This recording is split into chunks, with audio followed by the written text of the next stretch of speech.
There's a certain beauty in choosing the hard route, a path that is not chosen by most men, because walking into the unknown is like walking into the dungeon to fight the dragon. And if you guys remember being a kid, there's nothing more amazing than watching the little guy face his fears.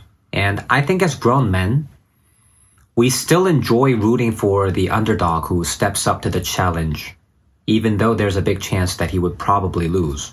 But every now and then, we see the tenacity and grit and how they can overcome what seemed to be an impossible challenge.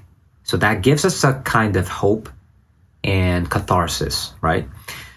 But this doesn't only happen in sports. We see this happen in art, business, fitness, school, practically every part of our daily lives. And one of the most common traits among the happiest and most content men that I found is that they actively embrace challenge. And the ones that are crazy enough to go further and not only embrace the challenge, but find extreme joy in taking on challenges are often the ones that change the world.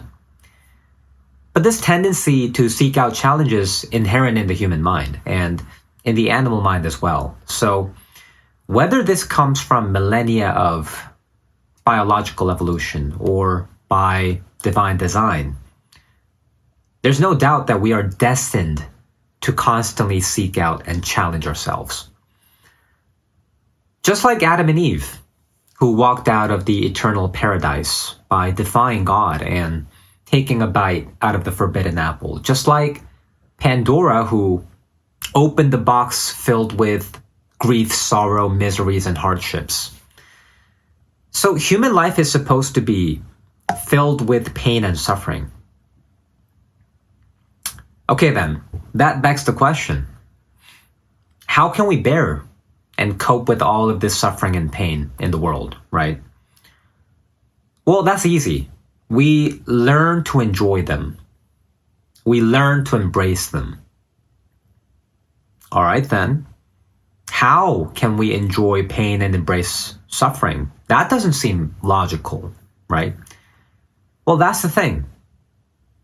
We have to learn how to do that. So that's why we take on challenges. We frequently seek out challenges voluntarily because each challenge teaches us that it's not the end result that we enjoy. It's actually the process in the middle that makes us obsessed, right? Think about playing a game.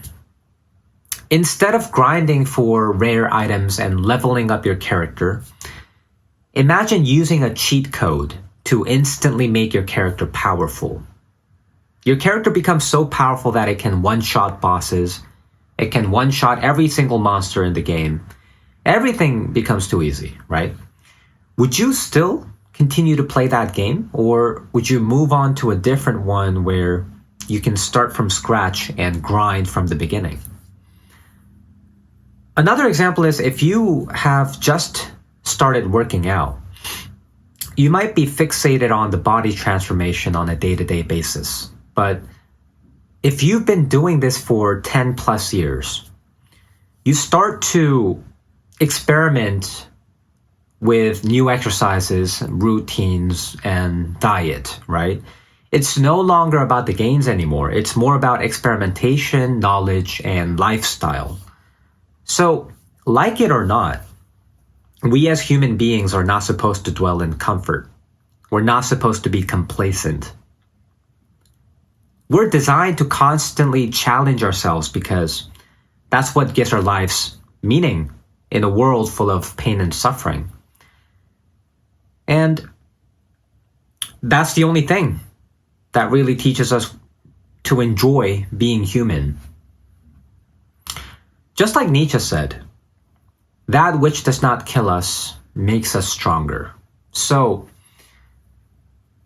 if you feel like something's not right, if negative thoughts keep creeping up before you go to bed at night, then maybe it's time for a new challenge.